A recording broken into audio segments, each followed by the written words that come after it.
Hello friends, in today's class we are going to talk about an attributed grammar framework that will help us in translation.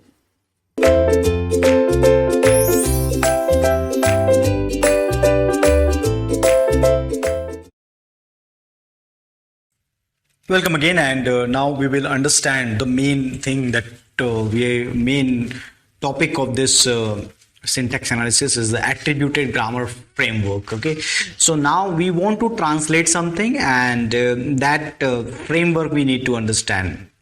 Okay, so what is this attributed grammar framework? It's a generalization of context-free grammar. Okay, so we'll just do the generalization of context-free grammar, and what we'll do that with each grammar symbol has an associated set of attributes. So with grammatical symbol means here it is talking about either it can be a non-terminal or it can be a terminal. Okay, so if it is a terminal or non-terminal, we will have a associate set of values. So that is one part, that associating an attribute. Values of attribute are computed by another thing that is called semantic rule. Okay, so now we have a two part of it. One is the set of attribute associated with the grammar symbol, which is terminal or non-terminal, and now we have another part as the semantic rules.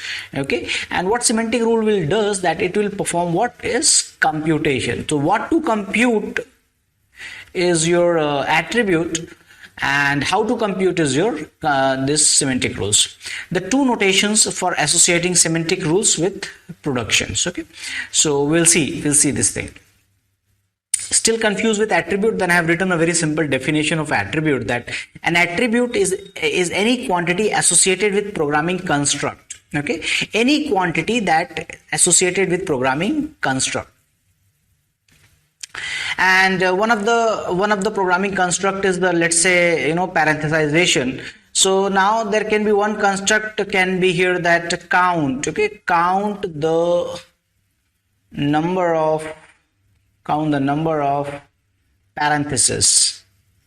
Okay, parenthesis.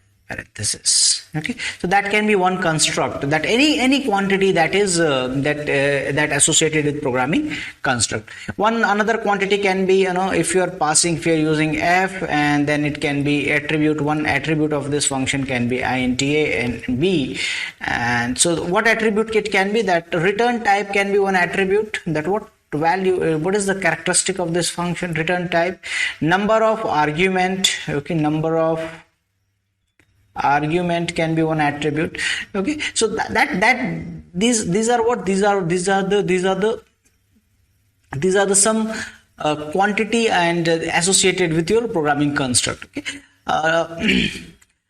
example of the attributes are data types of expression. Okay, the number of instruction in the generated code, that will come earlier, or the location of the first instruction in generated code for a construct among any other possibilities. Okay, so here a few simple example. You can say the number of parentheses, number of argument.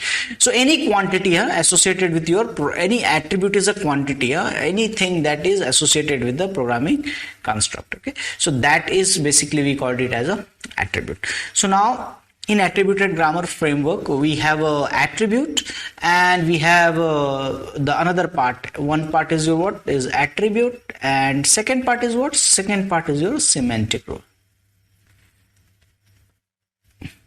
Okay, so that's all for this discussion. Thank you.